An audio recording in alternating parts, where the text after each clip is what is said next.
আসসালামু আলাইকুম। আজকে আমি টমেটো সস তৈরি করব। তো এখানে প্রায় 1.5 কেজি টমেটোকে আগে সিদ্ধ করে নেব। তারপর বাকি প্রসেসটা করব, কিভাবে সংরক্ষণ করব, সংরক্ষণ পদ্ধতিটা দেখাবো। খোসাগুলো তুলে সবগুলো এখানে দিয়ে দেব।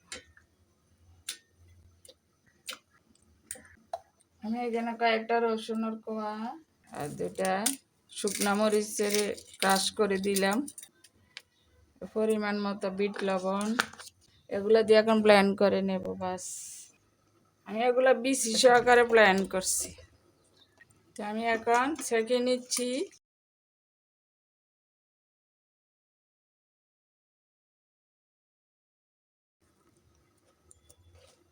এখন চুলাই দেব।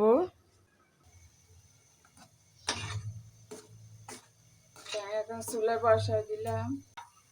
আমি এটা রান্নার কাজে ব্যবহার করবো, এই জন্য চিনি, সামান্য চিনি দিব। 2 চামচ চিনি দিছি।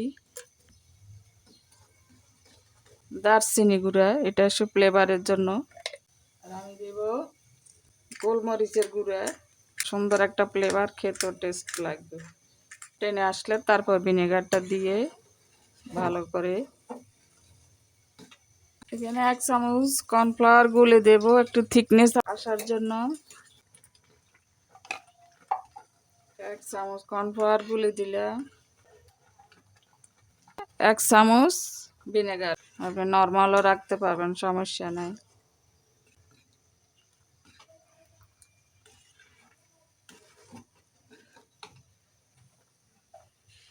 আমি আরেকটা ক্রাশ পেপার দিচ্ছি। দারুণ একটা খাবারের স্বাদ এনে দেবে ওগুলো, আপনি মাছ মাংস সব কিছুতে দিতে পারবেন। আর দেবে এখানে আমার 1 চামচ তেঁতুলের কাত, এটা আমি তেঁতুলের কাত বানিয়ে রেখেছি। টমেটো সসের অবস্থা একটু ঠান্ডা হোক, ঠান্ডা হওয়ার পরে বয়মে সংরক্ষণ করব। ঘনটা দেখেন, এই কারণ আমি বেশি ঘন করি না, বেশি পাতলা করি না, এগুলো রান্নাতে ব্যবহার করে ফেলবো। সংরক্ষণ করলে আরেকটু ঘন করা যায়, কোনো সমস্যা নেই।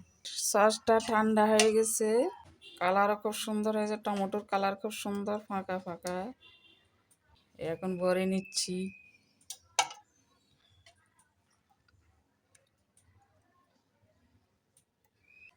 এটা প্লাস্টিকটা ভালো হতে হবে, এটা বয়মটা খুবই ভালো।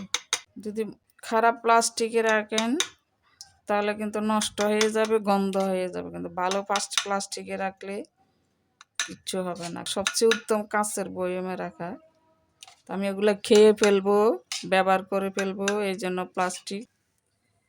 আমার হয়ে গেল টমেটো সস।